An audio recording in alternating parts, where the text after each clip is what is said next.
What is going on, everybody? Welcome back to another day looking at the MLB slate, full 15 games, some new series, and very excited to be talking some ball with you guys.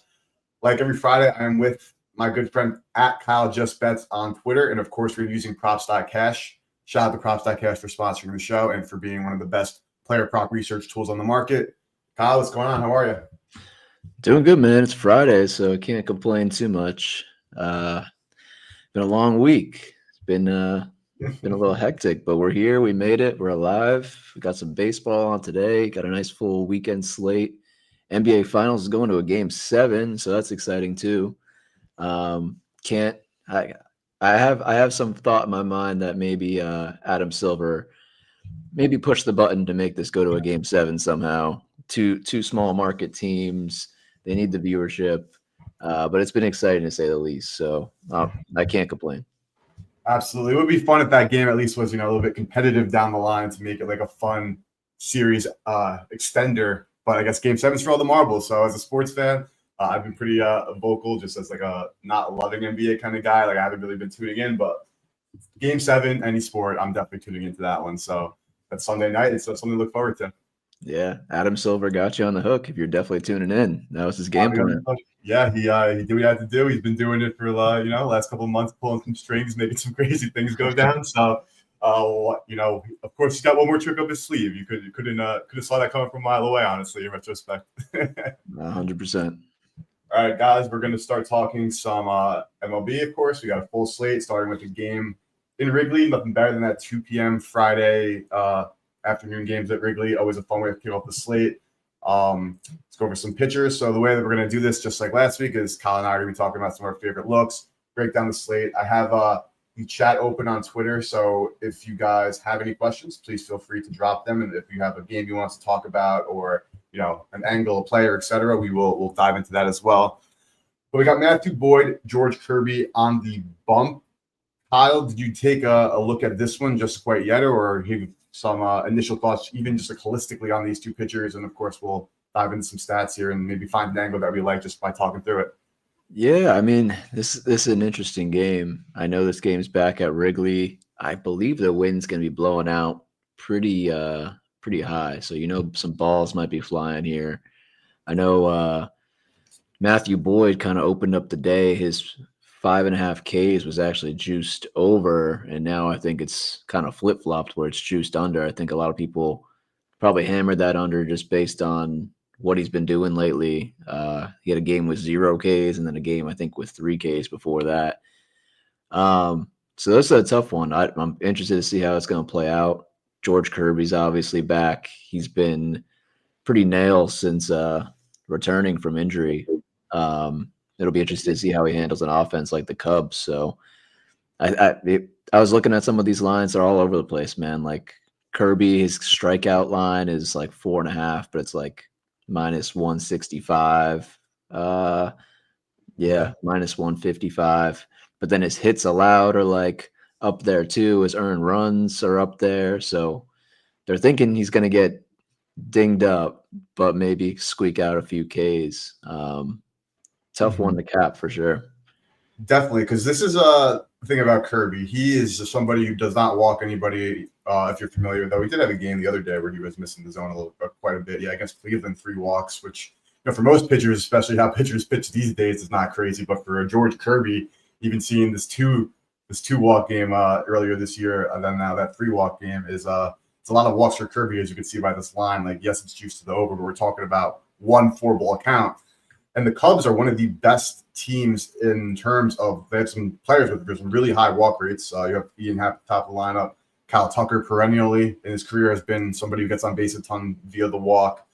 PCA not at all, but say Suzuki 8.2. That's like pretty, around average but solid. Michael Busch is up there. But the thing to me that sticks out about Kirby is he, can get his strikeouts. And like here against the Angels, he had 7 Ks looking in his 14K game. But let's go back to the strikeouts here to find some more data I was looking at. So his swinging strikeouts, again, against Cleveland, he had 4 of them. Against the Angels, he had 7 of them. But overall, he's not a massive strikeout pitcher. He lives around the zone. And the Cubs, they're a some of these, like say Suzuki's been a pretty high strikeout guy, but let's see against some right-handed pitching to like get some more granularity there. Like overall, like of course you got Say here 28%, Dansby 26, then Bush 22 is not amazing. Shaw here, but like overall relatively low strikeout numbers against right-handed pitching. And again, Kirby lives in the zone. With wind blowing out, I think it makes a ton of sense that his K line's only at 4.5, despite having a 14K game just 2 starts ago, and his hits allowed being where it's at 6.5. I absolutely understand why this is the case for this one, Kyle. Do you see what I'm seeing as well? Yeah, yeah. I noticed something this morning too. I was looking at some of the projected lineups for the Cubs, and they were originally going to put out, I think, 5 righties and 4 lefties, but it looks like they've kind of flip-flopped that. So they're going to have more lefties in the lineup than righties, and that's just strategic because Kirby's just not as effective against left-handed hitting. I think his K percentage is up at like small sample size, but it's up above like 30% against right-handed hitting, but left-hand it's down to like 20%. Pretty sure that like 14K game he maybe only had 2 strikeouts versus a left-handed hitter. So I think the Cubs are kind of taking acknowledge of that. They're going to stack some lefties against him. Wind's blowing out. Don't be surprised if PCA hits a dinger. Any of these other lefties that can get to him pretty quick. They do pretty well against his pitches overall, which is really like the sinker, 4-seam, and especially at home. I'd be cautious on Kirby having a big day today. I think he probably gets dinged up, and it looks like that's what the books are kind of expecting.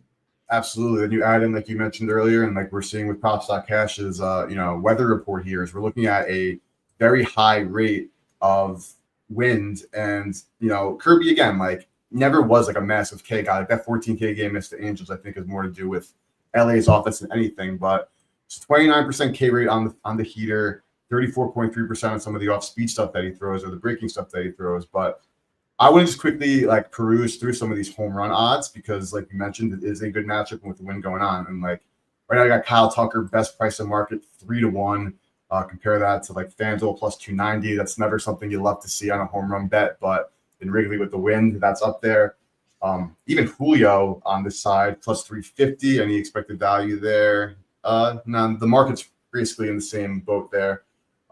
Cal Raleigh at Wrigley, bro, plus 187. That's wild.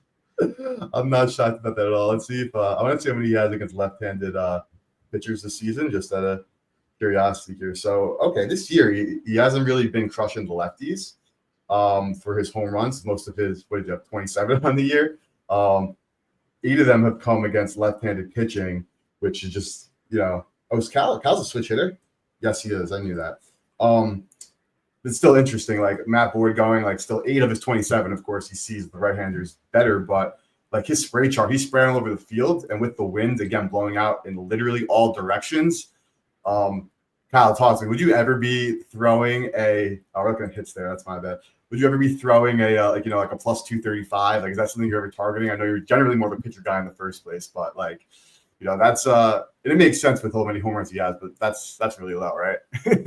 I mean. It's crazy that some books can get away with giving you like these odds on a home run. Like it's so hard for someone to hit a home run. It's like probably the toughest thing in most major league sports to like actually like bet on and do. Like you're really just kind of there's obviously metrics and stuff you can bet on, the wind, slugging, power, ISO, things like that. But you're really taking a gamble, like a real gamble, when you're betting on someone to hit a home run. And the fact that the books, like the other day, I didn't see it for myself, but I saw it on X. Someone was like, I can't believe Aaron Judge is minus 160 to hit a home run. And I was like, he's minus 160? Like, I would hammer the under, honestly. That's where the value is because, like, yeah, he's a home run hitter, but they're hiding those unders, man. Only certain books are offering even the unders in the first place, and that's nothing new. Like they've been holding those unders back on home run markets. It's crazy, man. Like I don't get that. Like I don't find a lot of value unless you're betting on a guy like plus at least like 300 or more to hit a home run. Yep. It's just wild. People get people love betting home runs during MLB season, so they're the books are just raking in money when they're able to just price them however they want. Yes, So they are. Yes, yeah, they are, and that's something too. Because of course, like end of the day, like I'm looking for like the EV spots, and of course, right now PCA doesn't have an EV spot based on their EV counts, with Penny being their source of truth here, having the actual best odds on market.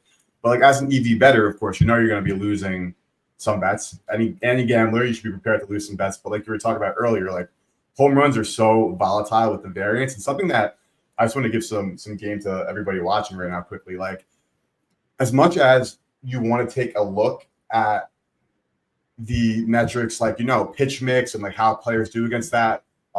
Obviously BVP, but that's something that like we're talking about such small sample sizes. Like PCA, of course, right now, young player hasn't even faced Kirby, but the books know those things too, right? So like, yeah, of course, you can be capitalizing on like one of those perfect scenarios where you have a pitcher with bad splits against a righty hits well against the pitch mix. They're plus 275. You bet it, and yeah, they hit a home run, but there's a reason why they're plus 275 in the first place. So exactly. in a game like this is probably a time to be looking down the board. I'm seeing actually in chat that Matthew Boyd has having some pretty good reverse splits this year, aka doing better as a lefty against right-handed batters. And I want to pull up the Seattle lineup if really quickly, because it looks like Seattle is stacking righties. And shout out to Money Badger Jake, who does a show with me, who just mentioned this. And yeah, we got a whole load, 7 righties against this one. I didn't even look at the total. I'm going to just like check out of curiosity, but assuming everything we've said now, I don't even feel like need to look because I'm assuming it's going to be high as hell. Only 9.5, actually. I would expect higher, honestly, between these two teams in this matchup and these prices as well. Yeah, I checked that too while you were talking because I was curious. But yeah, I mean, Matthew Boyd's definitely, I mean, he's got the stuff to keep this total low for sure, but we'll see, man. Wrigley's a different area. Seattle's been hot too. Yeah, they got some hot bats. So, and they draw, I think, probably one of the most pitches per plate appearances in the league. So they're going to be, Matthew Boyd's going to have his work cut out for him today. I saw it's kind of interesting because his outs line is 17.5, and it's like good value. You can get it for like minus probably 120 somewhere. He's hit that number every single game at home this year. Yeah, even minus 115 on DraftKings. I mean, you look at him home, he's hit it every single game. People are going to hammer that, but there's a reason it's probably like that. Seattle's a hot team. They're drawing a lot of pitches. He's going to have his work cut out for him. I think he get to the 6th inning. They kind of need him to, because I think Jameson Talon or whatever his name is didn't have a great outing yesterday, but we'll see. We'll see. And Boyd, not a massive walk guy at home this year, which works well because again, Seattle is a very strikeout heavy or walk heavy team, like you mentioned. They take a ton of pitches. So, game first pitch is in a little under exactly actually 2 hours from now. So, a lot to like in this one. Total 9.5, definitely tempting. It hasn't moved from open, but we've been seeing a lot as the season has progressed. Of course, baseball's at the forefront of the sportsbooks' minds, as well as of course all bettors during the dog days of summer's mind. And we've been seeing a lot of late movement. So if you're looking at that 9.5, if you can get minus 110, I'm actually very intrigued by that. So hopefully everyone who's, if you're in an office or you're working remotely, got some time in your hands, can pull up a quick 220 game and start yourself watching some fun baseball. That's what I'll be doing. 100%. Got my monitor to the left of me. Once that game kicks off, I'll be watching that for sure.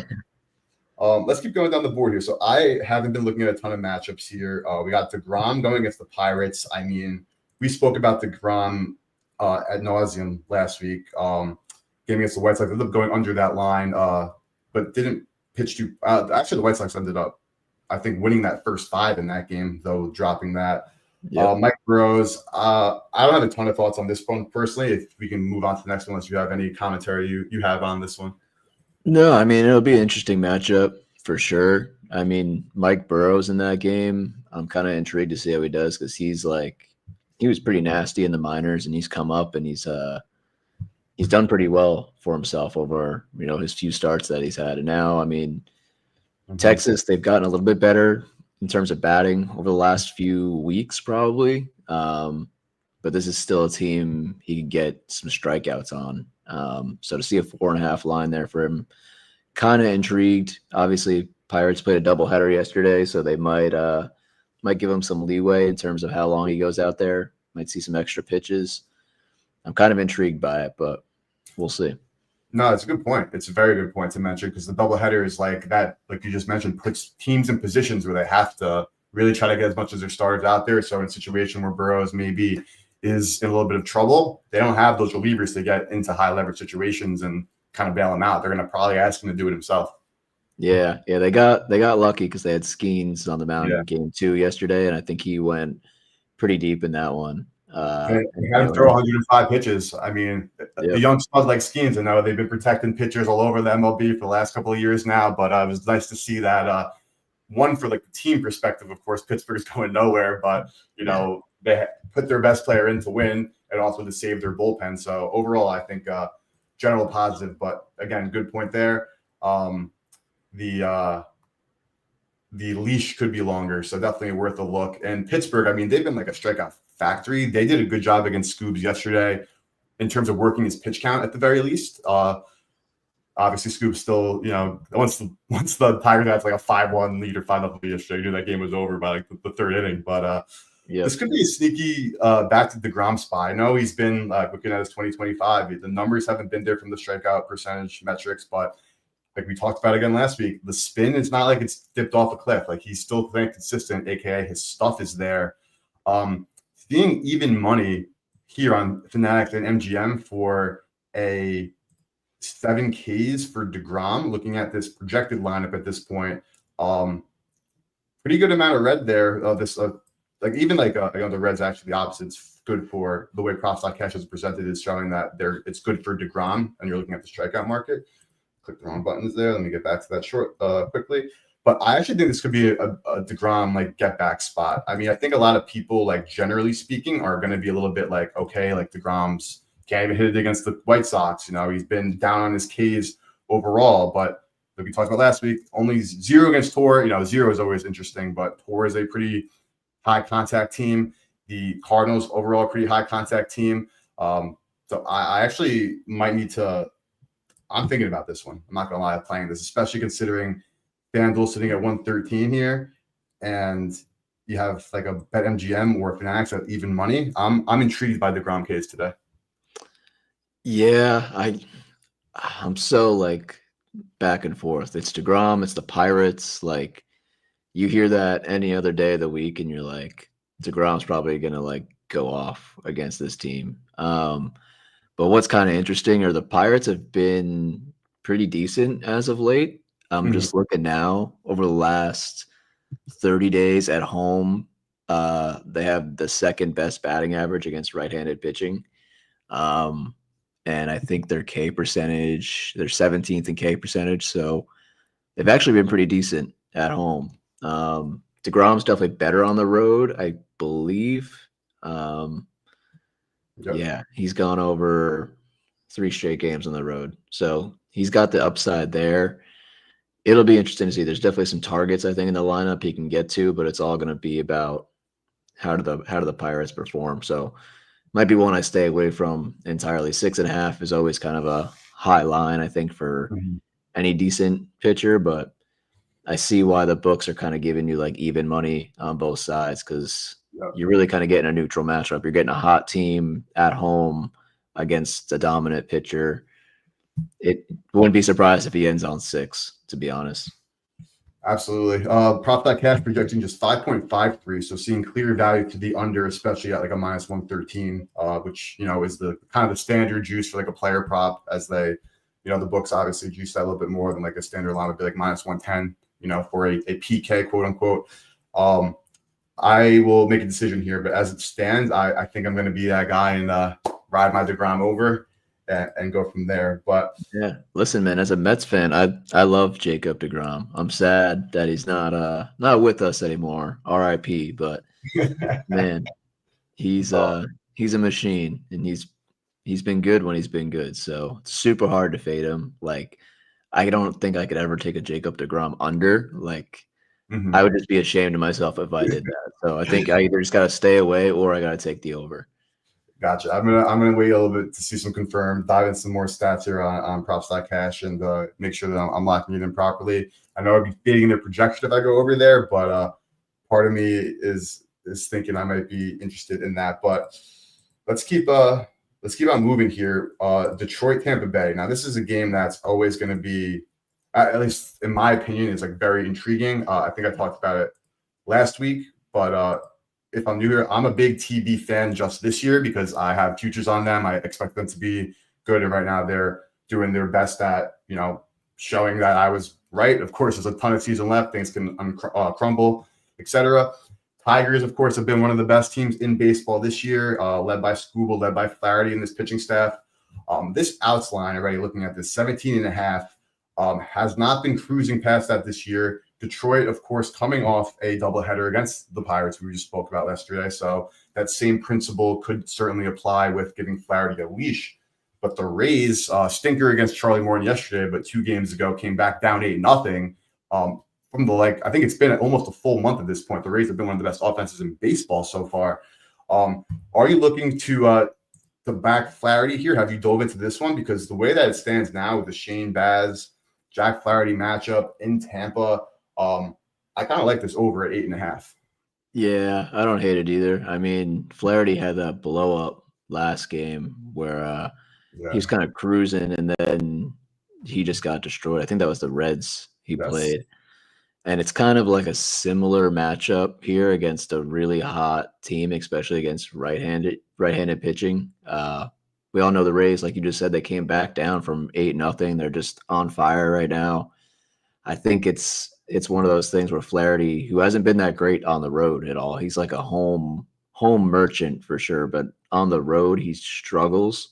So I wouldn't be surprised if he comes out and just doesn't have his best outing again, but we'll see. I mean, I think he could probably squeak out 6, but 6 innings, that is. Yeah. I know his K line, I think it opened up at 6.5 and now it's 5.5. So they're kind of dropping your expectations a little bit on him. Mm-hmm. So kind of keen to keep note on that. Props.cash literally projecting 5.5 on the number. So they're, showing no value on that over there. They're expecting this to go down exactly as advertised by the sports books there. Technically, I guess there would be value on the under because when you consider the price now for getting, plus money for the under, for projecting the same thing, getting that under there. But it's something just I'd love to talk about from like a holistic perspective, right? So the Tampa Bay, this is a -115. The Rays are actually favored as we speak, -105 for the Tigers. So it's close to a PK. We'll probably close at around -110 each way. Definitely giving me some confidence though in my Rays that that the market is telling us that okay, like they're yes, the Tigers have this really great record, and I mean the Rays are a 40-win team already. I think they got 42 right now. Like this could be a potential ALDS preview right here. Yeah, man. And the Rays got all the motivation they need right now. The Yankees are just on like this, they're in a slump right now. So the Rays are like, this is our time to like catch up in the standings and really push for that division title. So I don't blame them. They're going to come out and they're going to keep swinging. Their Tampa Bay's bats have just been extremely high. You think of like Jonathan Aranda, some of these other guys, but then yeah, like you said, you're going up against the Tigers, who have just been just as hot. Crushed Pittsburgh in Game 1 yesterday. Obviously faced Paul Skeens Game 2, so not much luck there. But this is a team that could really get to you. Shane Baz has just had such an up and down year. Hasn't been the same guy he was last year for sure. So it's going to be interesting, man. This is one of those games where I'm like, I have no idea how it's going to play out. You have 2 great offenses. Jack Flaherty on the mound. It's surprising to me to see Tigers as underdogs when that's the case, but at the same time, I could see it at the same time just with how good this Rays team has been. For sure. Definitely need to do a little bit more digging here, but love looking at home run props from a team visiting Tampa Bay because, of course, they play at Steinbrenner Field, a AAA ballpark, and a ballpark where generally speaking, home run hitters that, can of course crush at any park. You can see a lot of like lower key guys, and we're kind of seeing that in the numbers here. Like Javi Baez, he's been having like a relatively good year, but I'm pretty sure his like average odds to hit a home run are sitting around like 7-1. And I mean, I'm just looking at this right now, and plus 850 at FanDuel. I mean, excuse me, at MGM when you have FanDuel with that at plus 540, Bet Online at plus 500. Like these are the kind of games that I love. Going back to our home run talk we were discussing earlier, these are the kind of games where I'm very interested in backing players that are like completely mispriced. Like to me, like that is literally expected data compared to the market. Like not even in my opinion, just looking at it. And like something like that, when you have a guy who's like not going to be hitting a ton of home runs, you look at his, numbers here. I'm intrigued by like a Javi Baez home at 8.5-1 in this ballpark. I love it, man. And especially now that it's like I live here in Florida, it's getting hot. It's Yeah. summertime. Like you're playing at Steinbrenner Field, basically like a minor league field. Like anytime you see the Rays at home over this next few months, you gotta take some batters at some point because balls are gonna be flying, and that's without a doubt. I love this matchup for it just because you're, like I said, you're getting two really great offenses that could absolutely smash it. So we'll see what happens. I think there's a lot of good value, just like you pointed out there, on the home run market, especially just seeing how crazy some of those odds drop on other books. I think I saw plus 850 for Javi Baez on whatever book that was. And then what was the lowest one for him? It was pretty like. Yeah. Let me pull that back. Where you go?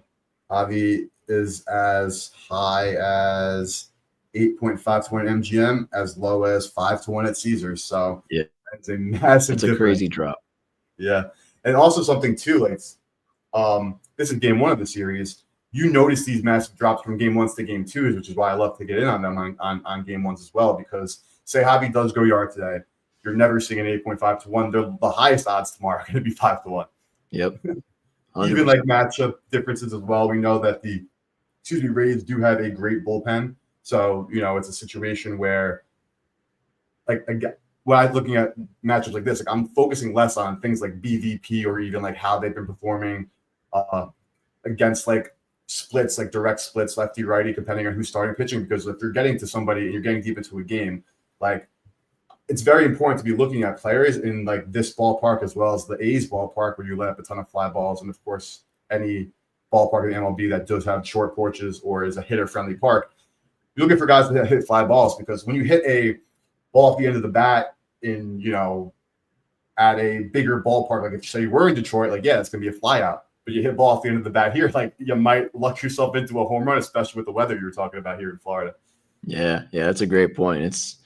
It's awesome that props.cash is like included all this. I love coming on the website and looking through some of this data, because not a lot of people realize that like you can come on here and get so much information that can point you in the right direction, like those fly balls, those hard hits. You can see his ISO against right-handed and left-handed pitching.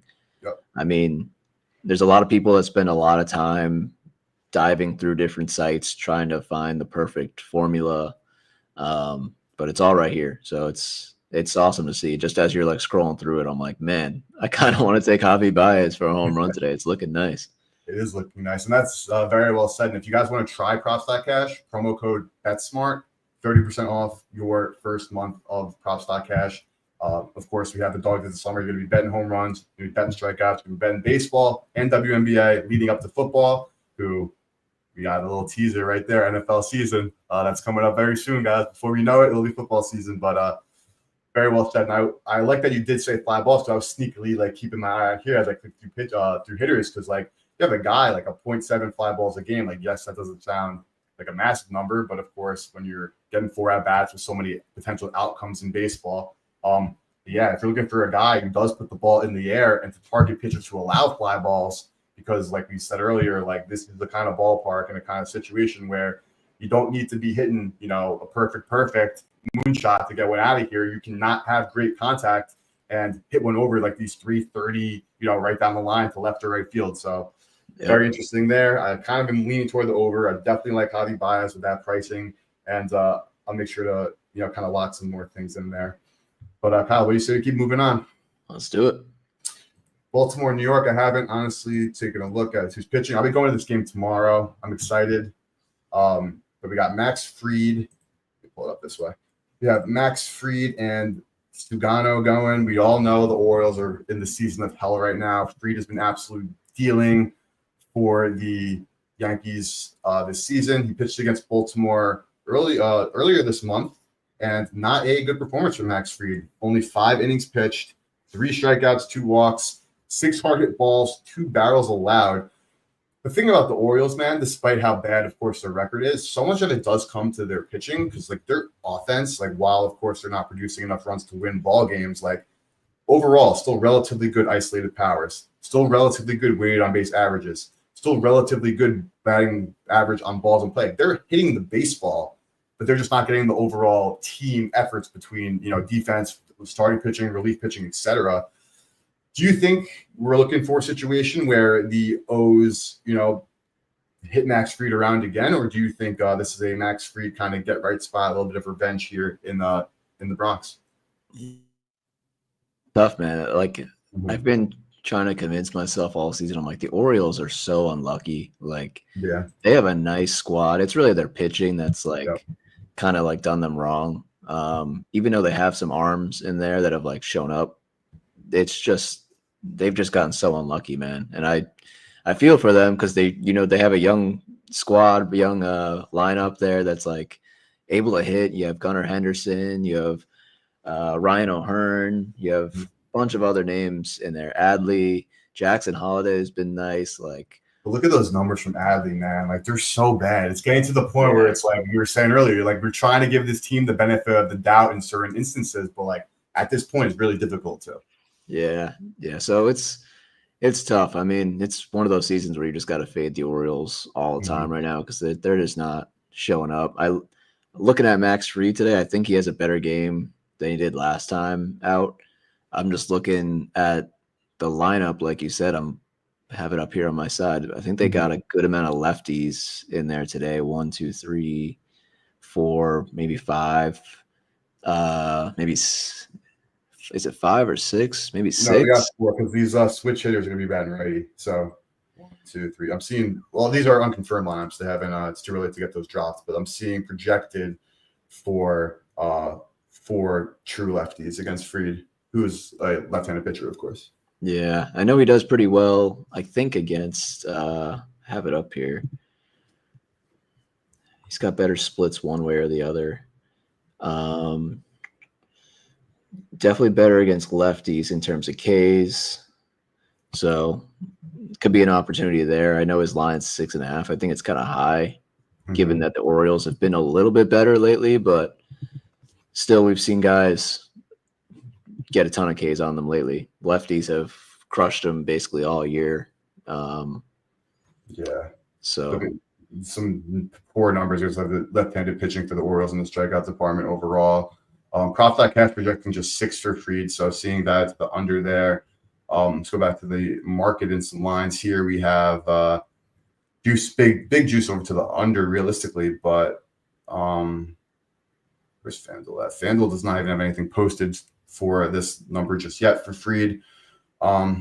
Interesting. I don't have a ton of thoughts. I want to look at some, again, run odds because it's a beautiful day in New York. It's going to be some great hitting conditions in the Bronx tonight. And it's just like that. When you're seeing Jazz already at plus 320, like there's Jazz literally, like I know, again, weather plays a big part of it, coming off the injury, recent form, matchups, etc. Literally like less than a week ago or a little over a week ago, he was like plus like 800 to hit a home run. Now he's sitting at plus 410. yeah, he's had a few big games, so it makes sense. And when a batter gets hot, you just got to keep riding them until they cool off. It's kind of the nature of baseball a little bit. You got to ride the hot hand until they let you down. Big G plus 260. Of course, Big G is a different animal and is now playing his 5th game back from injury. But that's again low, and we're going to see Mr. Aaron Judge at 160 to hit a home run today. Crazy, man. And like, that is no value to me. Like, if you're betting on that, like, I get it. He could probably hit a home run. Like, it's Aaron Judge, but at the same time, it's just crazy, man. Like, I'd rather take him for like 2 bases, a single. Like, some hits. Like I'd rather much go that route, maybe an RBI. So we got here. Where's TV? There's TV.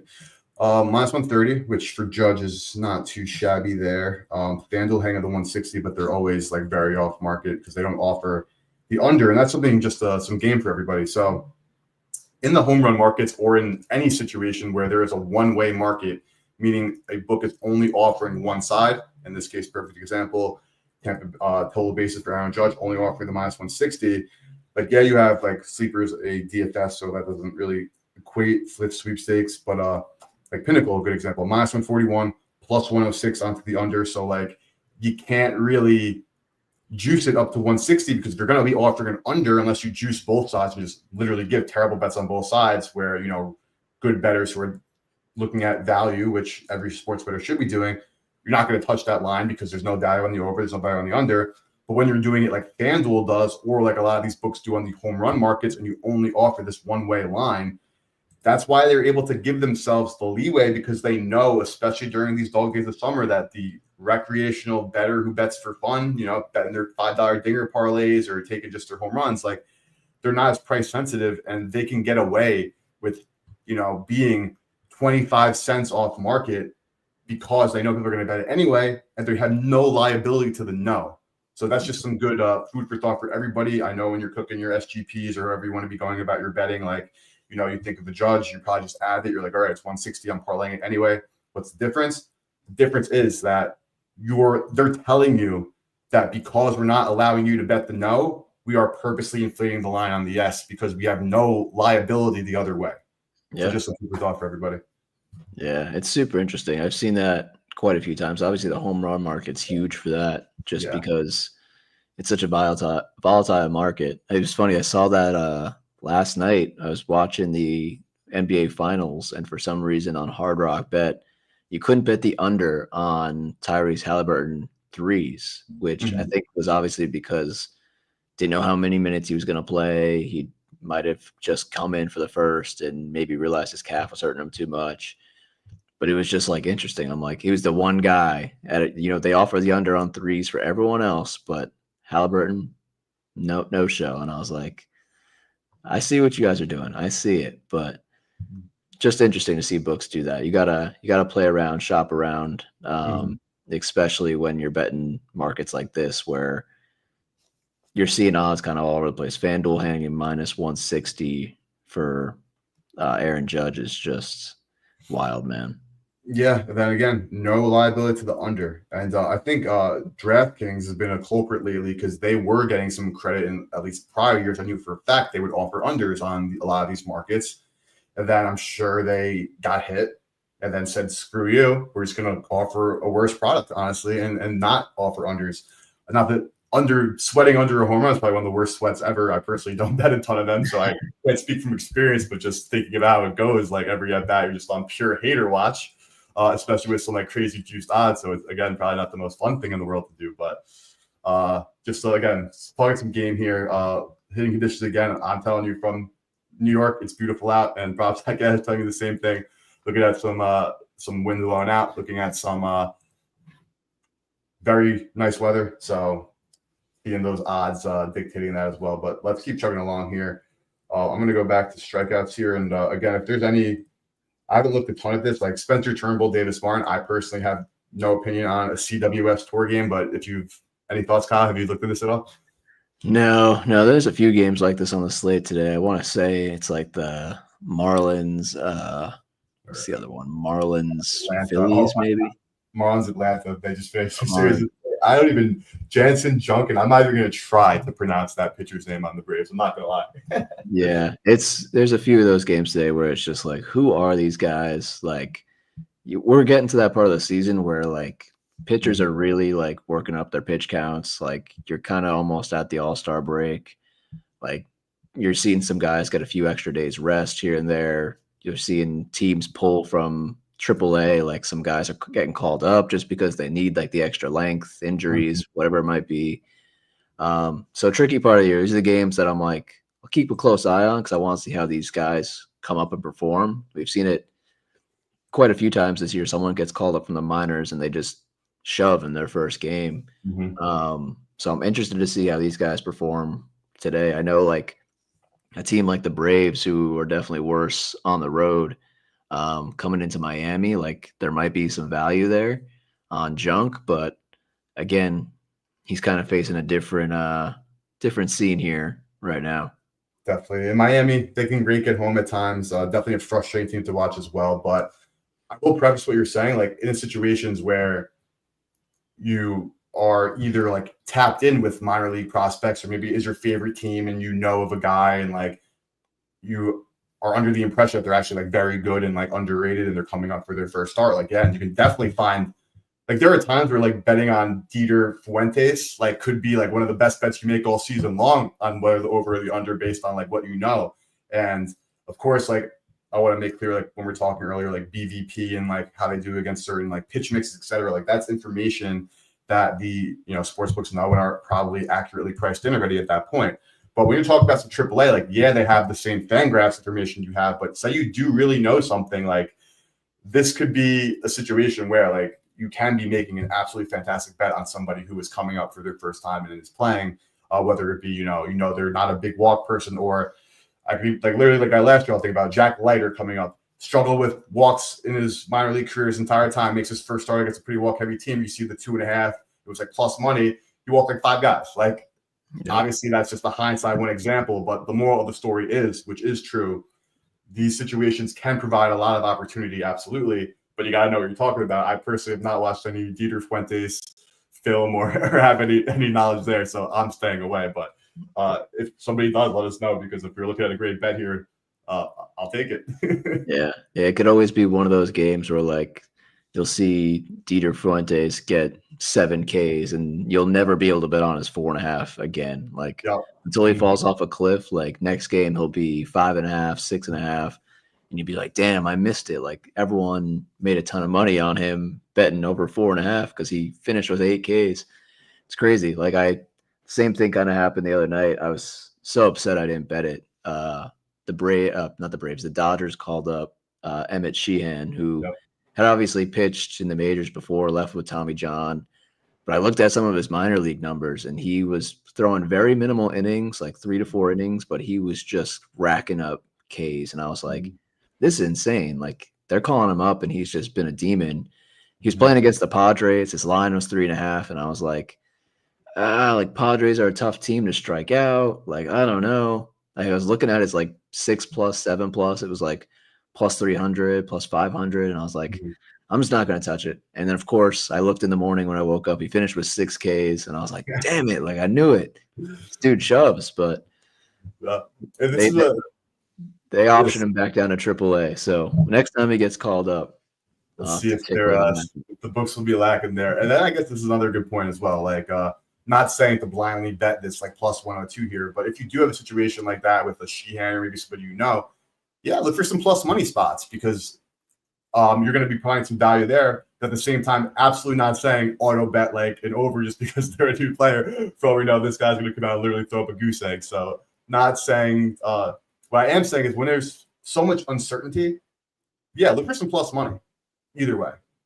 Should it be like laying minus 150 on a guy? Like, you could be looking like maybe Sheehan, this is just, I'm not quoting the odds here, but just for like example's sake, say it was like minus 150 over 3.5, like, he threw for 7 Ks, but like with so much uncertainty, like, are you really trying to lay a price on that? So at that point, maybe look at the 4.5 at like, say it was plus 120. Like, of course, that doesn't necessarily mean it will hit or have hit or anything like that. But in times of uncertainty, try to go for some plus chicken really is a good way to go about it. Yeah, I agree. And these matchups usually go one way or another. Either the guy gets called up and gets absolutely dominated, or he shoves. So it's like there's the risk in that, but I agree. Look for the plus money because you might not ever see it again after the game happens.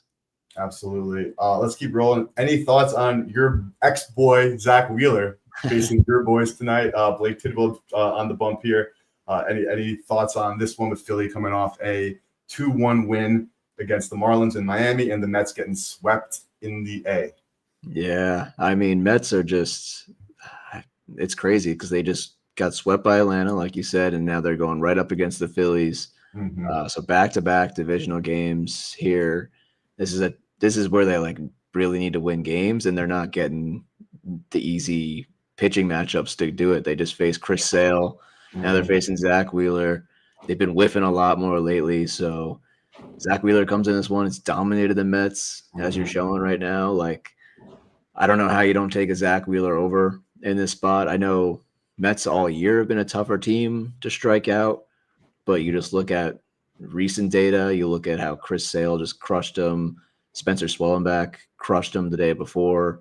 Um, this is one of those spots where it's like, now you got to go against your former teammate here, Zach Wheeler, who apparently we didn't trust enough to be an ace, and we traded him away, and now he's one of the best pitchers in the league. So that's kind of what we get, and that's why he's crushed us every time he plays us.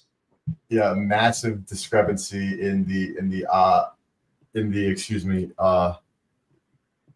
massive discrepancy in some of these odds here. We have like FanDuel with a -152 on the over, the DK -135. The Phillies a -190 favorite in like two teams that, like, realistically, all things equal, probably are closer to like a pick 'em. But like the Braves have had the Mets number for the last couple of years, as we know. Unfortunately, the Mets, and it's baseball, it's going to happen. The Mets, of course, came out to an amazing overall team start, and then now are regressing.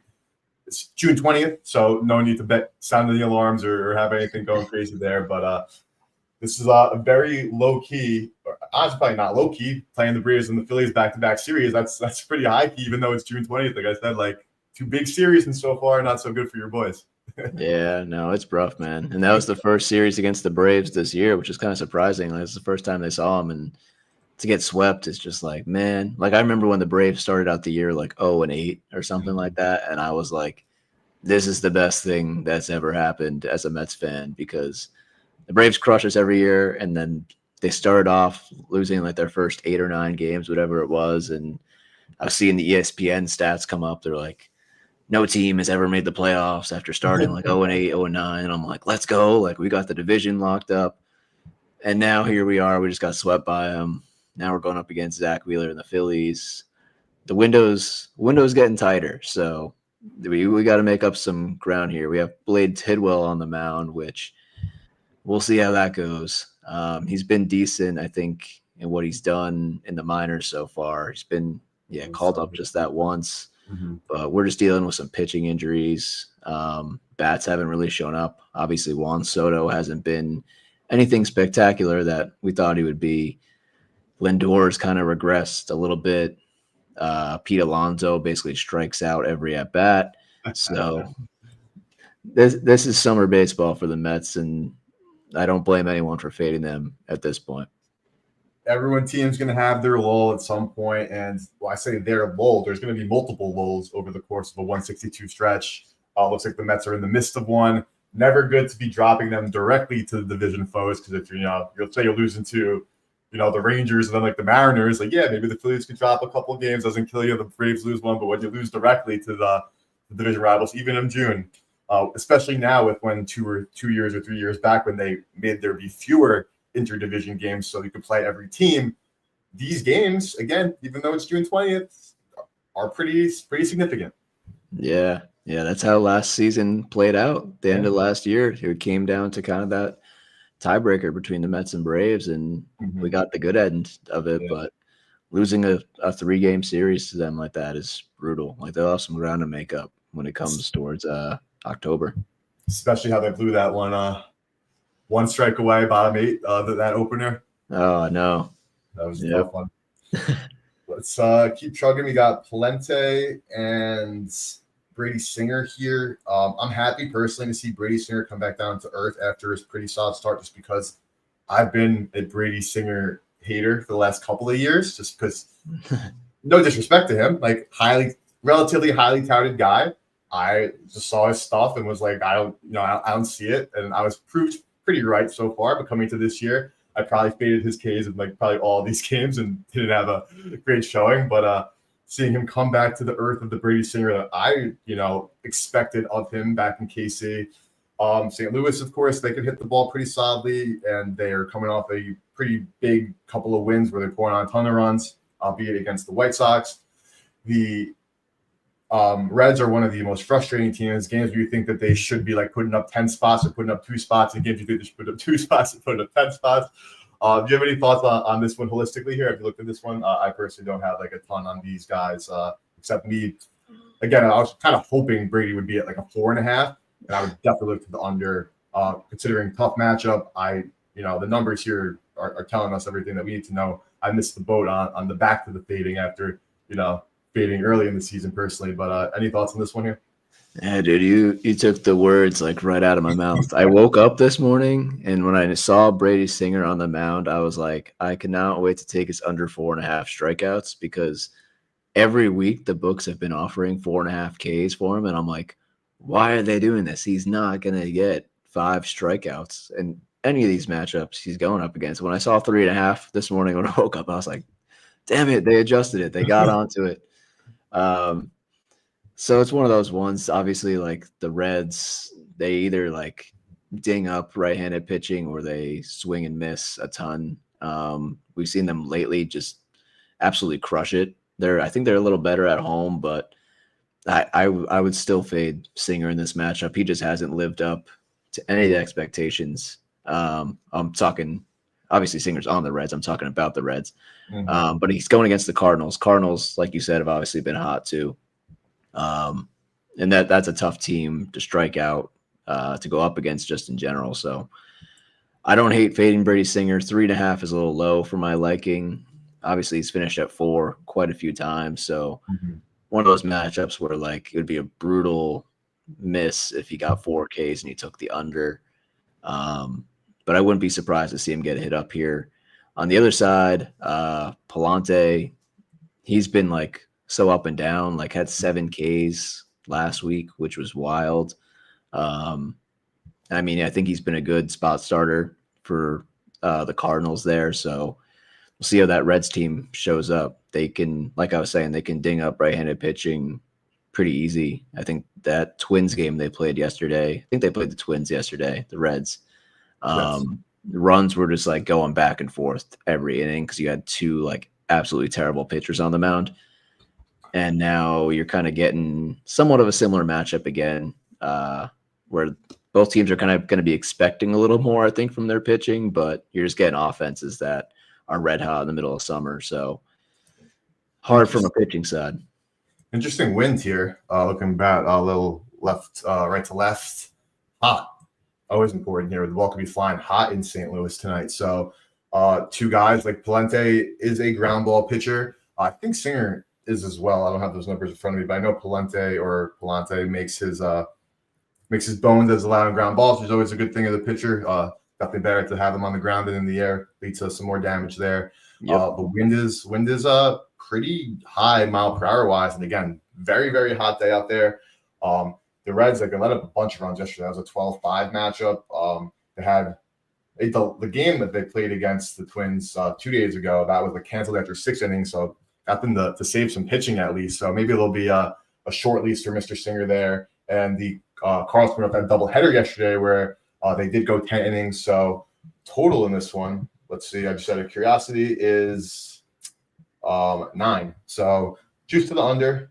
So some 8.5s out there, but some of the sharper books sitting at 9. So expecting some solid offense from these teams. But again, man, like this has just been at least probably recency bias here, but at least in my experience, whenever I'm looking at the Reds and I'm like, oh, it's a great matchup, is always when they end up like botching. So yeah, I know. That's the Reds for you. Either Ellie has some crazy game with 2 or 3 home runs, or he goes 0 for 4. That's kind of the way it is. Keep chugging. Millman, I haven't. Joe Ryan. Oh, Mizorowski's pitching today. I'm a big fan of Jacob Mizorowski. 4.5 minus 145 is honestly already catching my eye. But the Twins are a very good, I should say, patient team. And Mizorowski, from his debut, had those 4 walks against Seattle. Didn't walk a lot. I gave a kind of spiel on stream the other day. I love this kid. He gets all the stuff in the world, and this honestly generally is probably a good matchup for him.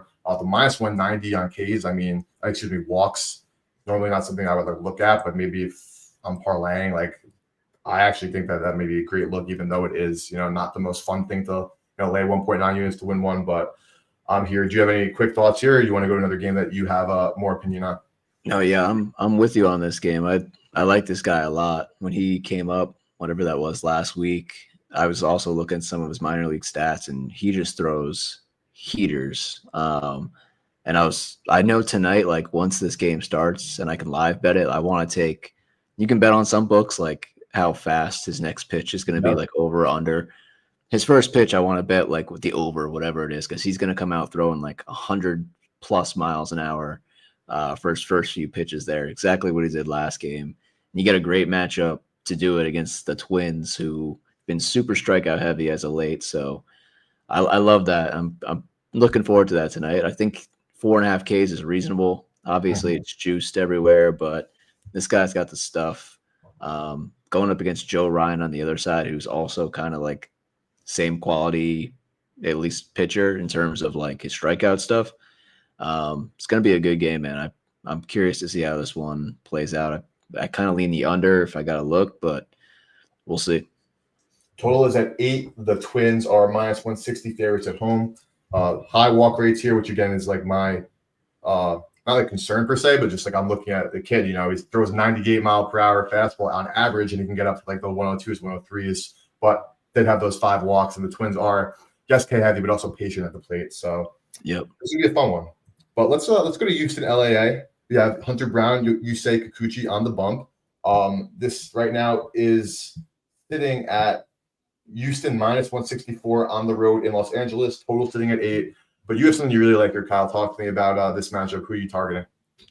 well, I like both of these pitchers on the mound for sure in different ways. I like Hunter Brown. I think he's going to have another dominant outing. He's just been so good. Gets like the best matchup possible in the Angels for strikeouts, whatever it might be. Angels have just been such a better road team, and when they're at home, guys come in there and just absolutely crush them, left-handed, right-handing.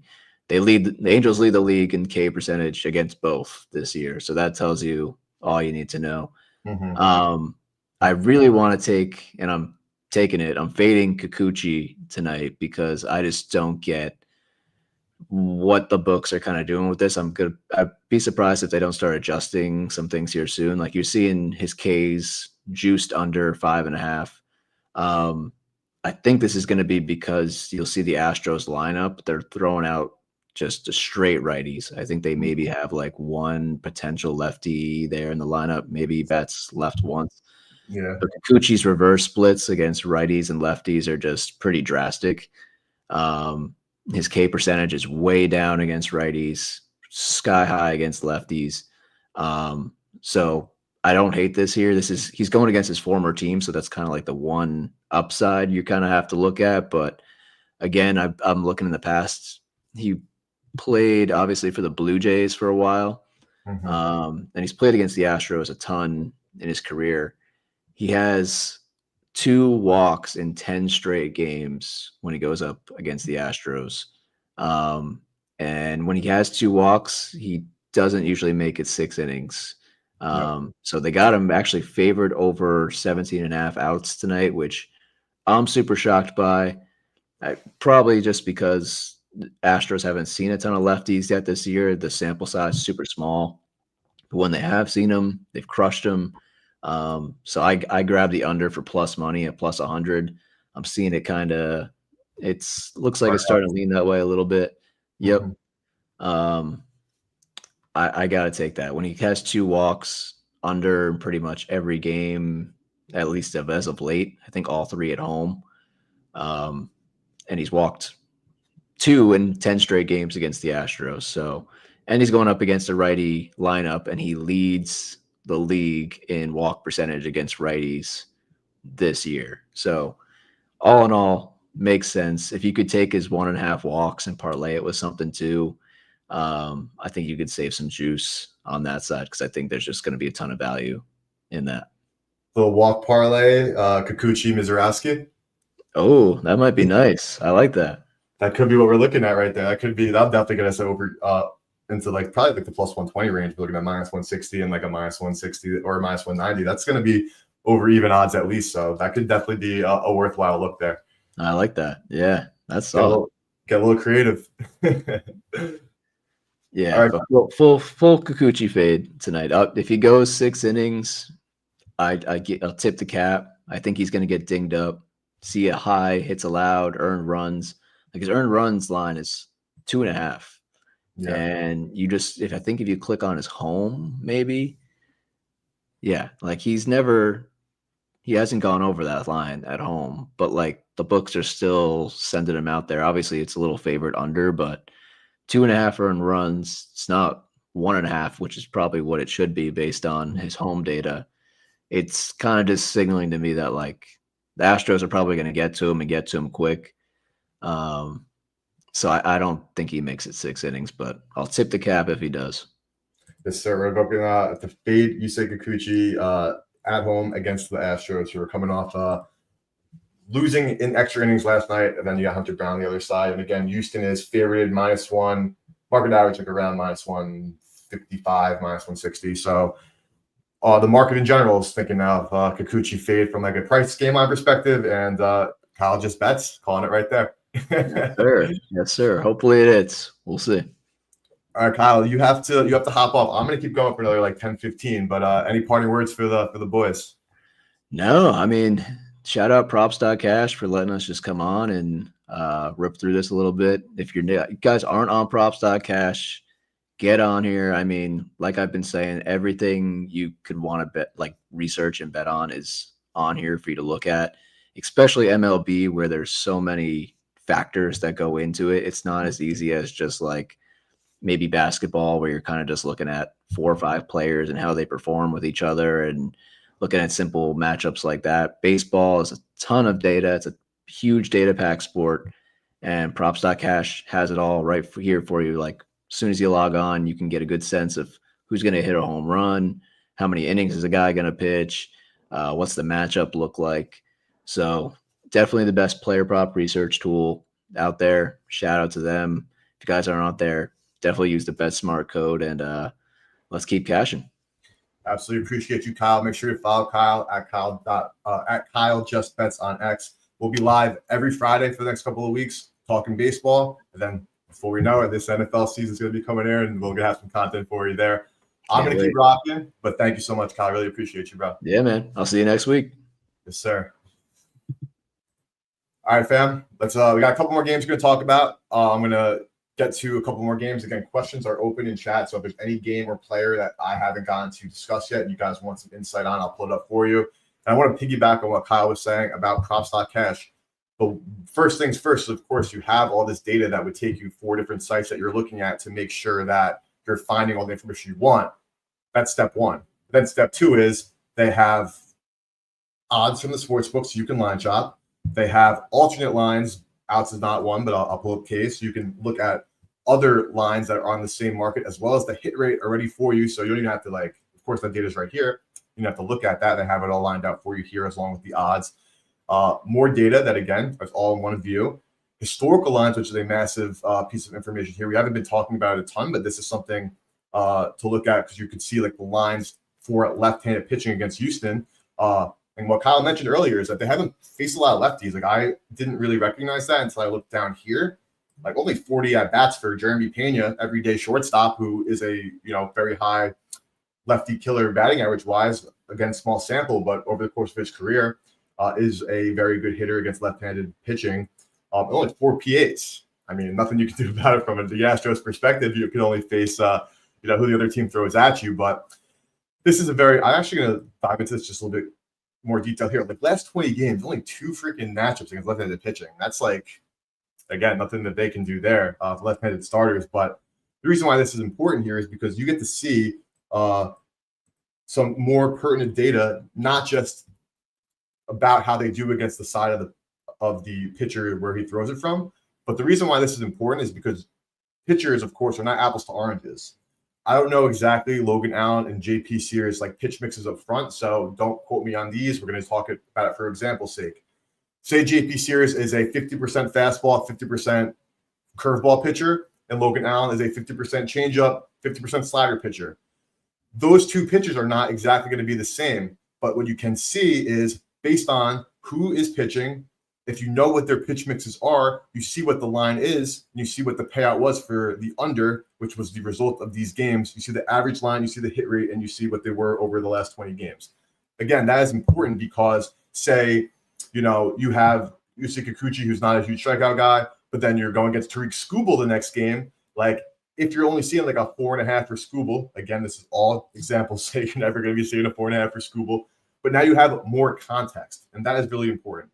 Because if you know, again, that pitchers are throwing the same pitch mixes, have very similar metrics from their spin rates, their hit rates, which again is all literally on Props.cash, and then you know what their lines were, that helps you make more informed decisions on what you want to back because you actually have closer to apples comparisons rather than, again, like if you just see lefty stats, like that's cool, but what lefties did they face? What were the pitch mixes for those left-handed pitchers that they faced? Are those lefties throwing heat? Are those lefties throwing sliders? Are those lefties throwing junk? You have to have those comparisons to be able to, again, make closer to apples comparisons to make more informed decision-making. So shout out to Props there. And then, of course, the projections. But Kyle's fading Kikuchi. I kind of like that walk parlay with Kikuchi over walks and as well as Mizorowski over walks. I shouldn't say kind of. I very much so do. So appreciate you, Kyle. Appreciate you, Props.cash. If you want this info for the summer, promo code BETSMART for 30% off your first month for a monthly Props.cash sub. And I'll guess at the football, but a couple more games want to get through. Kansas City, San Diego. Now, this is interesting to me. I'm going to pull up the odds on my left here for the game line. You have Props.cash, a player prop research platform, so no game line data there because they focus so heavily on these prop markets. Kansas City plus 130, we'll call them average in market, probably close to plus 135. San Diego favorites with Pivetta on the bump. Now, both these offenses have been struggling a little bit. Kansas City did well in Texas, won a couple of games as an underdog. The Padres coming as a plus 200 dog, and then all that beef yesterday with the Dodgers. Dave Roberts and Mike Schilt going at it. Tatis, unfortunately, getting hit and getting hurt. I haven't seen if those x-rays came back or not. I hope that they're negative, of course. Tatis is a stud. But KC, man, let's go to the projected lineup against right-handed pitching. Some pretty low K numbers here. Jonathan India, not a big K guy. Bobby Witt, not a huge one, though. Bobby Baseball, man, he's been slightly disappointing this year, and that's only because of how good he really is. Like, his numbers are amazing for any shortstop. You'd be lucky to have a Bobby Baseball on your team, but would like to see a little bit higher of an OPS, I should say. But 9 dingers off of righties this year. Kyle Garcia, not a big strikeout guy. Vinny P, not a big strikeout guy. The rookie, his first 2 dongs last night. I want to see the home run odds in San Diego and look at some of the weather there because it could definitely be certainly a hitter's park. Bobby Witt only 330. I was hoping for like closer to 4.5 to 1-ish on Bobby because I actually would have definitely loved to get involved there. Small BVP against Pivetta. I know a lot of people love the BVP. Sample sizes are massive in not just baseball, but in every sport, and certainly a sport like baseball where a 3 out of 10 sample size over thousands of career games is what gets you into the Hall of Fame. So definitely worth noting there. But let's look at some line shopping here. FanDuel best price on Witt. So nothing I love, but a market I love to back on players like Bobby Witt over players like a Kyle Raleigh or a Judge or an Ohtani who really hit more home runs than they hit like 2-baggers. But Bobby Witt double has treated me very well this year. So I'm curious if we're going to see some value here, like better odds on Bobby hitting double. This year he has 24 doubles to 9 home runs, yet he has worse odds to hit a home run. That to me is off. That's absolutely off. When I bet Bobby Witt double and I've had some success, I think I'm 2 for 2 on him, so small sample, not a flex. But he's been around like the plus 280 range. But then again, like you have like a Judge, like Judge having like 3 to 1, double odds versus 1.5 to 1 home run odds. Like that makes sense because Judge literally has more home runs than doubles. But Bobby Witt double is definitely very interesting to me. Plus 375 at Rivers. FanDuel at 310. So if I would personally like to devig from FanDuel a little bit there, I see some value on Rivers. DK at 350, of course, more widely available. So Bobby Witt double is interesting. Let's look at this pitch mix for Pivetta. Primary, he's fastball breaking, not a ton of other off-speed type stuff. Pretty high K rates, decent whiff. A lot of home runs left to that fastball. And Bobby hits a fastball with the best of them, a 14.2% barrel rate. Of course, San Diego, the ball could be flying. Not looking like a beautiful night out in San Diego like it is on the East Coast here. East Coast balls and Middle America balls are flying. Might not be that same situation in San Diego tonight, but let's break it down a little bit more granularly. Like, again, bro, like 3 out of 5. Not saying, hit rate's king of the world here, but Bobby's also a guy too. Like, we only have one barrel of these games, only one barrel, but still 3 doubles. You have a guy with tremendous amounts of speed. So if he hits like a shallow, fly ball into the shallow outfield, he's a guy that can leg 2 bags. This is something I honestly would certainly lock in, especially from like a value perspective. If you have a DraftKings account, if you have where'd it go? Where are my odds at? If you have a Rivers account, definitely, at the 375, it's the best price in market. But a 350 on DK for a double for Bobby Witt Jr. in this matchup against Pivetta, who is, of course, a very good pitcher and has done well, but he also has gotten touched up. He's led up only 4 doubles to righties this year, which isn't, going to jump off the screen to anybody. But that's not something that's going to be deterring me, because in these cases, it's more about like really like lift there. And I would think that Bobby has a better chance of hitting a double than a home run tonight, realistically. So Bobby Witt double is something I like a lot. I want to go back to home runs real quick and look at some of these odds here, and we'll talk a couple more games. Like Caglione, first ever Don, goes for 2, a 2-pack. I want to go back to Pivetta actually, because I want to see how many home runs he's allowed to right-handed batters here.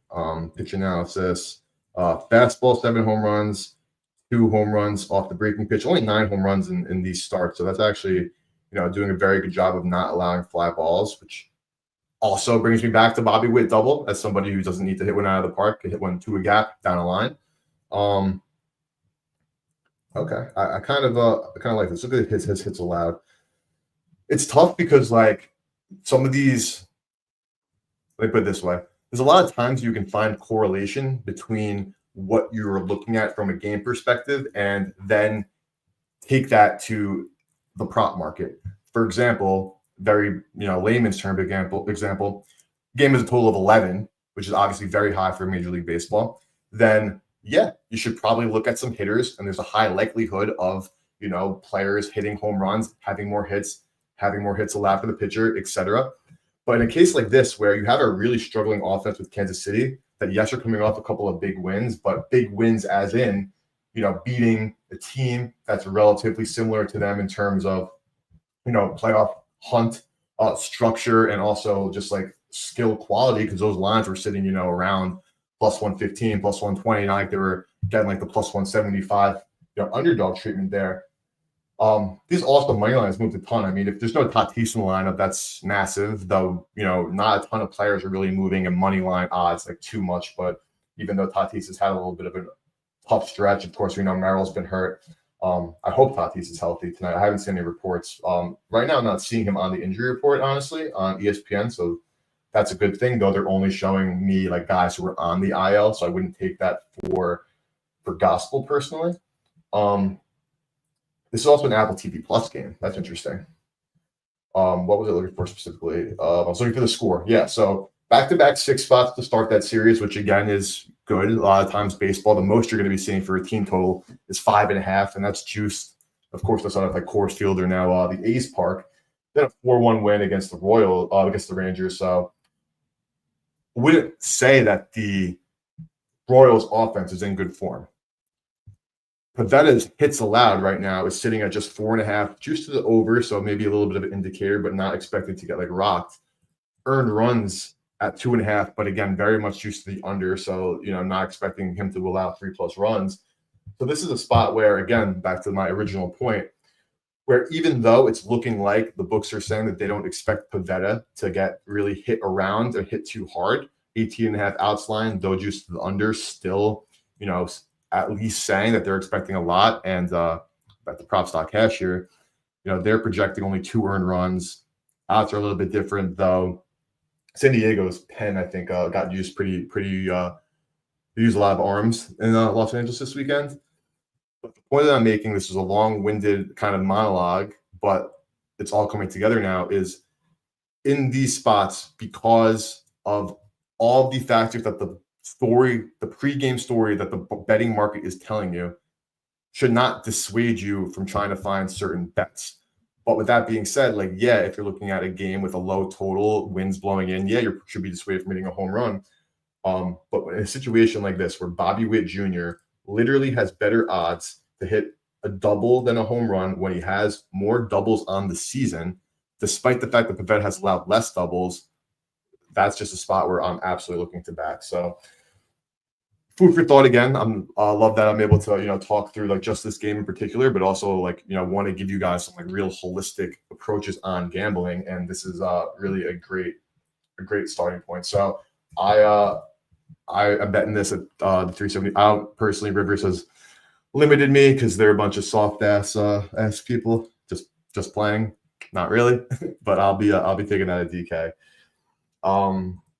Interesting game. I think I do like KC on the money line there. I really do. I need to do a little bit more deep research. Props like cash best player prop research tool. So glad to identify that. And again, not saying strictly because he has more doubles and home runs. And you could say to me, oh, Eric, look at Salvi, look at India. A lot of players have that, but not when these odds are that different. So I'm Mikal Garcia. Let's see, he's got 18 home runs, 8 home runs to 18 doubles. He has better odds because, of course, he has still fewer doubles than Bobby Witt Jr. does. Still has fewer home runs than Bobby Witt Jr. has. Mikal Garcia is having a hell of a season so far, but Bobby Witt definitely more consistent in that department.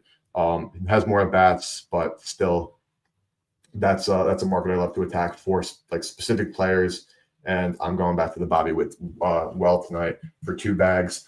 It's just as fun of a sweat as a home run. Don't get me wrong. I know everyone loves to sweat the long ball, but this is paying more and is literally, from a probability perspective, from a fair odds perspective, from my calculations, to be fair, more likely to happen. So Bobby Witt double. Let's have some fun with that. Didn't touch AZ Colorado. Colorado coming off a walk-off loss last night, though they took 3 of 4, I'm pretty sure, from Washington. I'm going to talk about this in 1 second.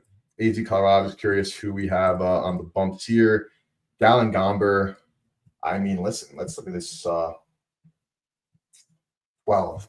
Okay, I was going to say, because Dallin is a pitcher similar to Brady Singer that I love to fade. I think that he is very overrated. Of course, down better than Singer, but look at these numbers, man. He's not that guy. He's really not that guy. Of course, tough matchup against Colorado, but easy matchup against Colorado, I should say. Even though in Colorado, of course, your stuff doesn't break as much in Colorado. That's another thing about the altitude that I think people miss. Yes, of course, the altitude makes the ball fly faster or fly further, but it also disallows spin rate. The reason why pitchers who rely so much on sinkers or off-speed stuff struggle more than any traditional pitcher does in Colorado, and the caveat being, of course, if you're an absolute stallion, you're not going to have any problems with your spin rate. But if you're having an off night with your spin, that's when they're really going to be allowing a lot of big, heavy contact, and a lot of problems in Colorado. Down more of a fastball guy, of course, 54% of the pitches fastball, but a 10% barrel rate. Even the breaking stuff is 12%. 7 home runs allowed. DC to Colorado isn't crazy travel, but always am weary about even the Rockies coming back home from a little bit of an away trip, from a little bit of a road stand, because that altitude, even though they are the most adjusted to it of any team, as it's their home park, is still always tough, especially coming off of the trip. But the Rockies have been hitting the ball well. I was hoping this total was sitting closer to 10.5, honestly, because that was something I honestly would have popped on right away. This is a 12.5 some places. So the books are seeing what I was seeing, Kyle and I were talking about earlier. There were some spots where pre-looking at the odds, just like spitballing, and then maybe we find something to go into there. Not unfortunately going to be the case there. But, we'll do some home run odds at Coors just for fun. Eugenio, 240. I mean, he hit a bomb last night. A little bit of a bug out, hit a home run last night. Oppo, L, 240. I mean, of course, again, you can kind of get away with betting some worse odds there. McMahon, 360. Goodman, 230 at home. Naylor, 425. That's interesting to me. How has he done this year with the home run department? Overall, pretty solid. 9. I mean, you'd like to see more than 9 bonks from Josh Naylor. Pause. Okay, let's keep going. Moniak, 475. Does well against right-handed pitching. Gallen, historically, not great against left-handed batters. That could be a sneaky home run. Let's see if there's any BVP there, just out of curiosity's sake, to see if he sees him well. He does strike out a ton. I'm not shocked to see he has one of only 6 at-bats. Not again, taking that for gospel, but he does have a home run. So that is, I was on the money there with thinking about that. He did hit one. Oh, wow. He's been hot. I knew he hit one this series, but he hit 2 this last series. He's been heating up. Let's look at the market, because the market's telling me the other part of the story here is the market. 520 Fanatics, 498 Penny, and 480 FanDuel. That's interesting to me. Mickey Moniak home run could be like a sneaky guy. I'm seeing some expected value here from the 520 compared to the 480 and the 498. Not a ton, not nearly as much as the home run we were looking at earlier. The Javi Baez in a great matchup there. But Moniak could be a sneaky home run tonight. Very interesting. 2+, 75 to 1. Any takers? That could be a fun one. Let's see, against RHP, McMahon, but he's just a strikeout machine. They don't even have Moniak slotted here. This is a projected lineup, a lot of time here. So I would not be shocked to see Moniak start this game. Something to note, doesn't matter now. I've mentioned this many times on every stream I do, especially last week and literally last 2 days, but I always have to mention it. Know your house rules, because at FanDuel, if he didn't start but you bet it pregame, this ticket is live no matter what. He comes in and pitch hits the bottom of the 9th. That bet is a loser. Where at DK, isn't listed here because they probably are less inclined to put out the line because of what I'm about to say. They will void if he does not start. So in their case, they might as well wait to put up the line because they're going to be voiding a bunch of bets anyway, probably annoying on their back end. Whereas FanDuel, they'll put up their number because it doesn't necessarily matter to them, because if he doesn't start, they're still, that bet is still live. So worth noting. But I'm looking at Moniak for a little sneaky dinger. Corbin, 275. Just got to check because, he obviously hitting tanks. How many? 20 on the year, which is epic for Corbin Carroll. So happy that he's been raking this year. Odds just for odds sake. 350 Rivers. FD not showing up here. Oh, right there, 240.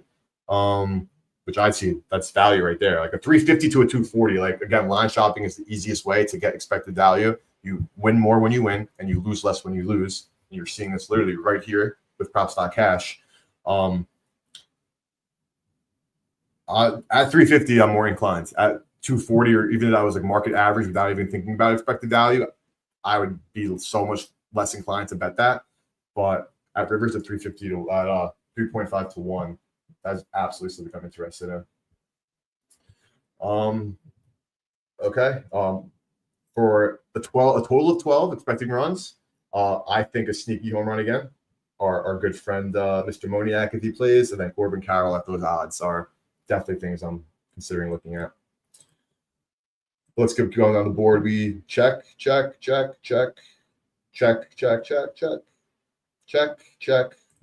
more. Let's get through them. Let's do them all. Jeffrey Spings, Tanner Bybee. Okay. Tanner Bybee, a guy who I do like, though, hasn't had the season we were expecting. Finally came back and put on a couple of good performances, especially, he got hit around a little bit, but good performance in the strikeout department, I should say. Playing Detroit by this point a month ago.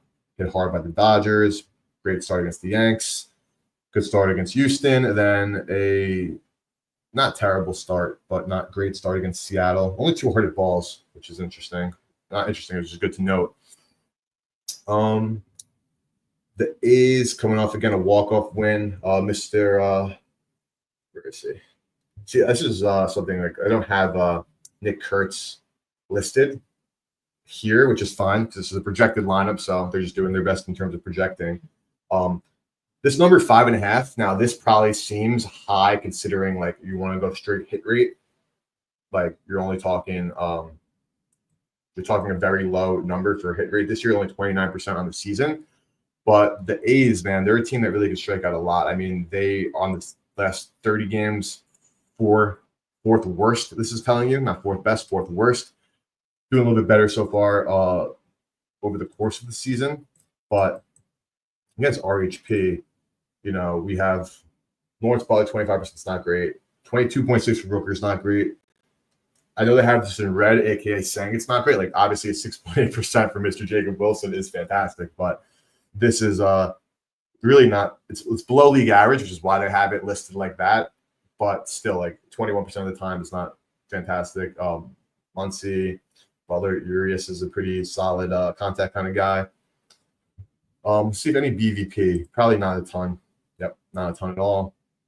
Rooker half the time. Again, very small sample, not indicative of a ton, but worth at least noting. Did take him Yahtzee one time. We got FanDuel minus 118, MGM hanging minus 110. No value here on the if you're a prize pick or sleeper player, a DFS kind of guy. Really no value here on this one. Okay. I'm interested in BKs. Let's pull up Jeffrey Springs. Very up and down season as well, as you can see by the earned runs. Like start off with like pretty high hopes after a blank, then get shelled. Then a very nice stretch of pitching, even against a good team like the Dodgers. The Giants, of course, like sometimes struggle on O, but overall a good team. Seattle can struggle on O. Texas has been struggling on O since they won their freaking World Series a couple of years back, which I had a big ticket on. So I'm always going to love the Rangers for that. Toronto smoked. Twins pretty solid. Twins solid. Let's see what we have. Do we have any BVP here? Out of curiosity, yeah, not even worth discussing that.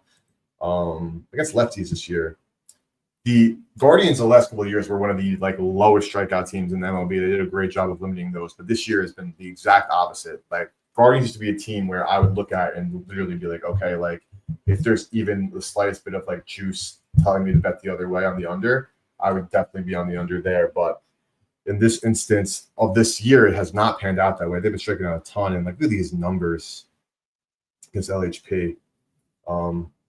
See, like Cleveland lineup, like I'll show you with props.cat, just telling you exactly what these stats are if you're not familiar. And green is performing that like red is again, stay away. From a pitcher's earned run perspective, or let's go back to K's. Juan's, it's that low, of course, but 8.9% doesn't strike out a lot, where you have again 44.4% for 2024 All-Star David Fry, mind you. That man is an All-Star. But really some bad numbers against left-handed pitching. So not in love there. Total check. Where we at? 9.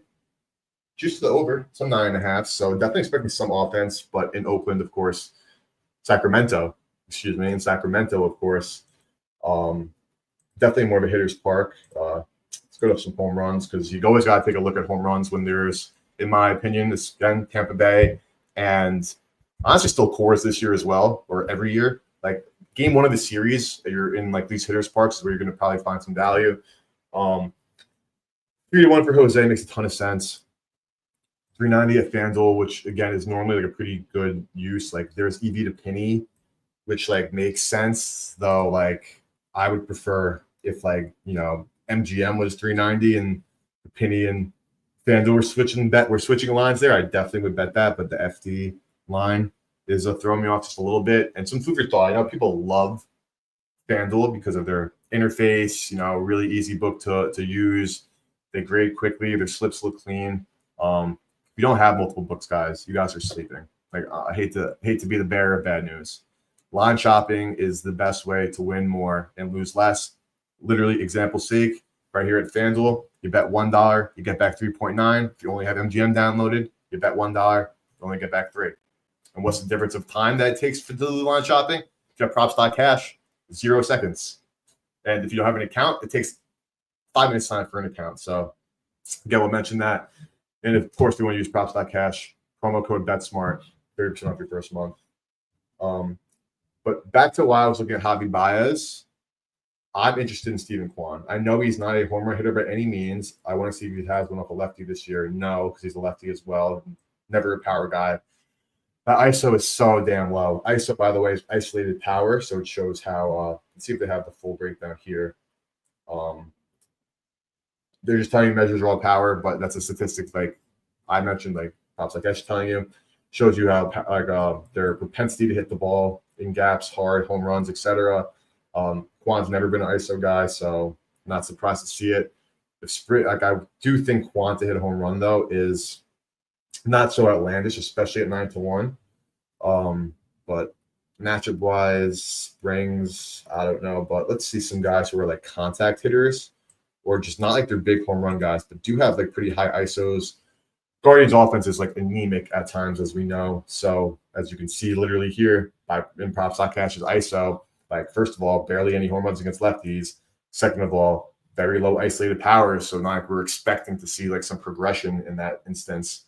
So nothing I'm loving there from a Guardian side. Jonathan Rodriguez, he's got some pretty good isolated power. 235 against lefties.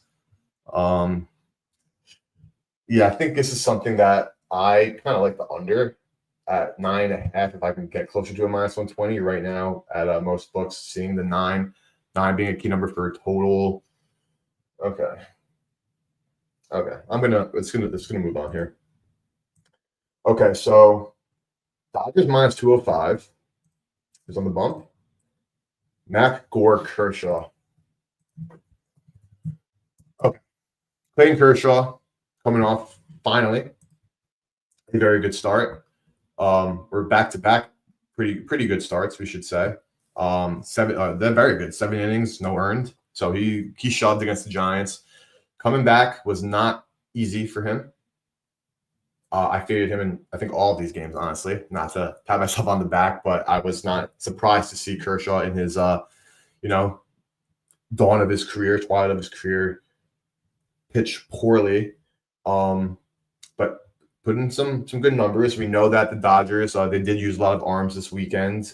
Kershaw definitely not a lock to go deep into a game. But he did have those 21 outs against San Francisco, which was massive for them, that 7 innings pitched. Ground balls are, back on where you like them to be for a guy like Kershaw. Fly balls, a lot against the Giants, who are a fly ball team. But the fact that he's keeping the ball on the ground is very, very important. Got some Ks back up as well.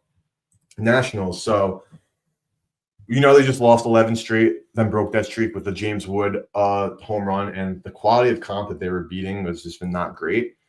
And another thing that I want to mention, and this is probably definitely priced into the line because Matt Gore is pitching, and yes, he's a stud, and we'll go to his numbers in a second. But again, some food for thought. I know a lot of people or at this point, it's very public knowledge that after Sunday Night Baseball, where you play at 7, you're ending at 10, and you then have a game that Monday, a lot of times you see the market, adjust for that and then basically back the other team that they're facing because that increased travel, after that Sunday night game where the other team most likely played during the day, has the extra time. If they're going on the road, of course, adds that extra travel impact. That is not exclusive to Sunday Night Baseball. That is also exclusive to exactly what's happening in this one, where the Nats just played a bunch of games at home, played an extra inning game yesterday against the Rockies, then took a shower, hopped on a flight, and now is playing a game in Los Angeles tonight at 10 o'clock. 10 o'clock their time. Yes, Matt Gore is an absolute stud, but of course he's not impervious. Like his line is 2.5 earned runs, and it's actually juiced to the over. Yes, that is a little bit of Dodgers, one of the best teams in baseball. But with that being said, that is definitely the situation also based on what I was just talking about with the increased travel, going across the country, and then now playing a game tonight in Los Angeles, where again it'd be 10 p.m. their time. That game ended late yesterday, again because of that extra innings. Though it was like a 12:40 start, so like MLB tried to hook them up with the scheduling. They ended up going extra with the Rockies. They had an extra innings like series all around. I think they played 2 extra inning games in that series. I'll confirm that shortly.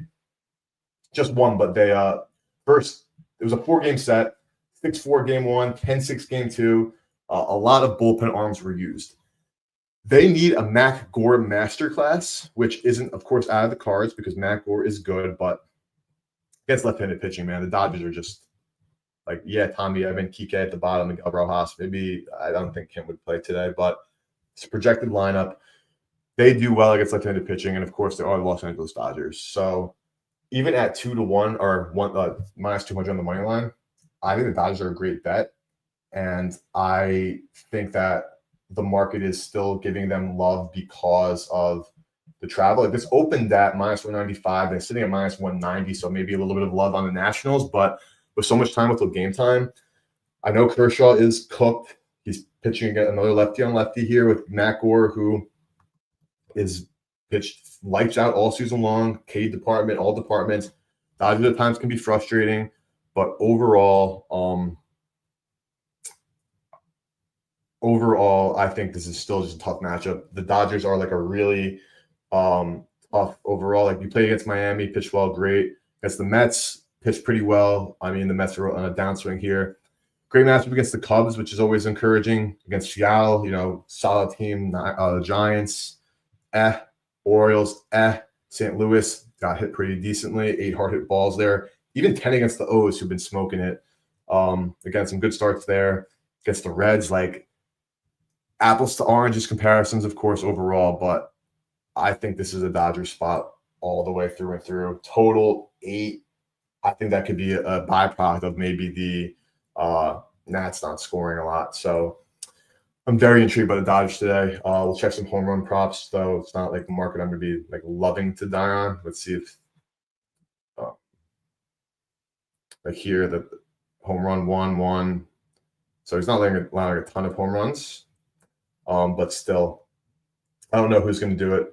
Odds are pretty normal. Showing the 205 to 1. I mean, the 2.05 to 1 makes sense. But I'm a big Dodgers guy. I know you're going to say a lot of people might be like, Eric, the minus 200. Of course, what the hell are you talking about? But I think that fair should probably be closer to like minus 215. Honestly, I think it's a Dodgers spot all the way through and through with the travel included there. Let's wrap it up, boys. Boston, San Francisco. Let's end it out with the final game of the night. All 15 games broken down, all using props.cash. Promo code BetSmart. Try this out, guys. Like genuinely, like if you guys are betting player props and you're betting on baseball, give yourself the best chance to not only try to find the best odds, to have projections, have all the data you want laid out cleanly, advanced filters, projections, line shopping, BVP, all the stuff that I used to go to 5 different websites for myself, so I know the pain. I've been to Fangraphs, Baseball Savant, Roto Grinders, all of the above, and had 7 tabs open across my monitors. But this is all I need. Again, I have to look at another site for game lines because it's called props.cash for a reason, guys. It's a props website. So let's wrap up. Giants, Sox, the Rocky Devers revenge tour. Hayden Birdsong, Hunter Dobbins. I tried to pick up Dobbins in my fantasy league. So if you guys are playing fantasy and you need a streamer, that shows me. I'm going to check real quick. Did I pick up? Did I get him? Did I win the lottery? I did. So I'm starting Dobbins tonight. I think it's a pretty solid spot just because of the the Giants. They can struggle. Strikeouts, Penny plus 164, or seeing value on the under here. Okay, DK minus 175. Giants are not a huge strikeout team. Dobbins, of course, was talking smack against the Yanks. Had a pretty tough go around that first game, but then did come back and beat them at home. Pretty tough start in New York, though he did bounce back. I'm pretty sure, if I'm not mistaken, that those runs came pretty early. Then he settled in. Not really huge into like the case here, even for Birdsong. I want to look at Hayden Birdsong. This line is Boston plus 110, minus 130 on the Giants. So Giants favored, total of What's the total? Plus 7.5, which is to be expected because the Red Sox, of course, can struggle mightily, and the Giants. Obviously Rafi's new, Chapman's still hurt, so we haven't seen the real full version. But like Marcelo Myers been okay. Roman Anthony, wherever he is, has not been able to get it going. Though he did his first on this past series. It's an ugly team, man. It's an ugly. These are ugly. Too much red. Too much red. Yeah, Birdsong's not this epic pitcher. What's his pitch mix? Let's get that looking up here. Fastball gets hit hard. Off speed is where he finds his value. So here, I'm not surprised that Castillo did not have a good day. Of course, we've seen him be kind of on a downswing for the second half of last year and this year. Also doesn't do great against lefties. And the Sox can stack those. Only 6 to Wu, which is not, again, surprising. Wu is very good, but still needs to develop. Gilbert shoved, no debates there. Fried shoved naturally. Rodon and Yarborough. Rodon just had tough game. They game planned really well for their rival in that one. Until Pepio shoved Boz. Interesting one there. That was an interesting game. Got to look at home runs and total bases. We're going right to Rafi Devers. If you didn't know that, I don't know what you guys were thinking. We got to look at the revenge narrative. Where is Rafi? 265 to put one in the seats. Of course, has yet to do that with the Giants. What's been 2 games? 3 games. Does have a double, though, in that one, right? He hit a double. Yeah. A couple games ago. This is his debut with that double. Just look at TB. Make it easy for now. Even money. Again, I'm not a revenge narrative person. That being said, not saying I'm not, as in I don't think about it. It's not my basis. You can't quantify that, right? But is there probably to even a tenth of an interval that it probably matters? Honestly, yeah. To what degree? You guys can find out and let me know. I would appreciate that, but I don't necessarily know if it is that quantifiable, though you can add a little bit of an interval there. But Rafi, 10 to 1 against righties this year. He's been Rafi, man. That's the thing. There is no surprise that there was so much discourse, I should say, about Rafi getting traded because, as I'm sure we all know, if you're in the stream and a baseball fan, or if you're not a baseball fan just trying to gamble, Rafi is him. He's an absolute beast, man. Guess his old team, he came out and said that he wants to mash. Let's see HRR, actually. I like this. Okay. I'm already looking at Rafi HRR at minus 130. There's hardly ever expected value on total bases. You can find, again, value on doubles. You can find value on RBI, runs, home runs. Yes, you can find on TV. I don't want to say you never can because that's not true. But from my fares and from, props.cash even too, let's see TB here. It shows under 0.5, but HRR, we're seeing 1.0 over. Total's low, so of course a run in RBI are going to be tough to come by. Willie Adames in front of him is not great, but if they bat Helio 4 and have Jung Ho Lee back in that leadoff spot, minus 130 to me seems like a gift. And I know it's going to be square. Oh, you're attacking Rafi. Who wouldn't be attacking Rafi? Penny does not offer this market. FanDuel's normally late to the party to offer this market. Minus 130 on Caesar, then DK. BOL at 132. I think it's a good bet. I really do. Revenge is the side. 53% on the year, which isn't implied probability. Of course, it doesn't matter about splits from home and away. Don't matter. We can check right-handed pitching if we'd like. 55%. Though, again, different team, different circumstances, different ballparks. So not a filter kind of a spot realistically because newest situation. But if you're betting Rafi today, game 1 of this 3-game set against his former team, I'm liking the hit run RBIs here. Of course, everybody is going to be looking at that. Jung Ho Lee at even money as well for HRR. Absolutely on my radar. Again, only 7.5 runs implied here, but with the way the lineup is shaking, Jung Ho Lee batting leadoff, Rafi in the 3-hole. Of course, there is some probable correlation for a Ho Lee run and a Devers RBI. Of course, for that RBI to come, of course, could come from a sac fly, sac ground ball, etc. But Hopefully just a single can get you there and maybe cash you 2 tickets. Jung Ho Lee also could be a 2-hit guy. Let's filter that. So you have hits here, -185. But you can bump that up to 1.5. 22% on the year, so not where's the alt lines? 315 for 2+ knocks. Again, I'd rather bet the HOR for the reasons I outlined before, but seeing a holy like 2-hit game is not like out of the cards whatsoever. I those are the 2 giants I would target in this first revenge matchup for Mr. Devers. And that's going to wrap it up, fam. That's every game. That's 15 games, all broken down by Props.cash. You literally, I'm going through an hour 45, and you see all the data I could talk about. And that is even with like kind of skipping some games here. But quick back rundown. I'll go through everything again. This one, I kind of like the over Seattle and Chicago. Texas Pitt, I like the Grom over K's at 6.5. Detroit TB, I like bias home run. I want to see if there's any movement there since we started streaming. That was like 8.5 to 1. It's like best in market. Where you at, Javi? Where you at, Javi? Where are we? Still there. I like that. I think this could be a fun one. Sin St. Louis, I can't bet the Singer under at that price. Mizorowski over walks, parlayed with Kikuchi over walks in Houston, LAA. I like that as a parlay. I like the Royals money line, Bobby Witt Jr. double. And I like the Dodgers money line as well. And then for this Boston San Francisco, from Props.cash is telling me I like the HRR over 1.5 for Jung Ho Lee and or Rafi Devers if you only like to bet one.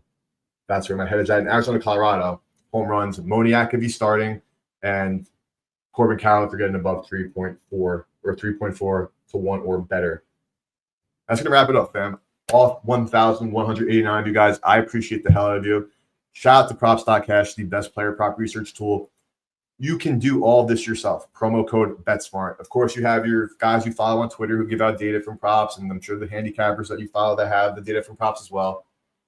Get it yourself. And if you're, again, looking at 4 different sites to do all this research, like I've been there, done that, you can have that all at your fingertips at a low price, as well as with the discount promo code BetSmart. BetSmart.co is my website. That is where you can find written reviews as for 30+ different sports betting tools. So if you love Props.cash, but you want to find another accompanying tool to use, go to BetSmart.co and read our reviews. We have 30+ reviews. We also have articles comparing different tools based on how, the functionality. We recommend tools for you based on your skill level, the features you want. We also have a newsletter that goes out every single Friday, breaking down sports betting topics. We have an educational course to help you up your sports betting game. We have so much stuff and so much exciting stuff coming out. So follow me on Twitter at GoBetSmart or at SlimeAction. Go to betsmart.co, betsmart.co for all of your sports betting tool needs, and Props.cash, promo code BetSmart, and save yourself some coin on your first month. Appreciate you guys. Best of luck on your bets today, and I'll be streaming again on Sunday. So I'll see you guys Sunday to break down the MLB slate. Have a great rest of your day. Let's make some coin. See you later, fam.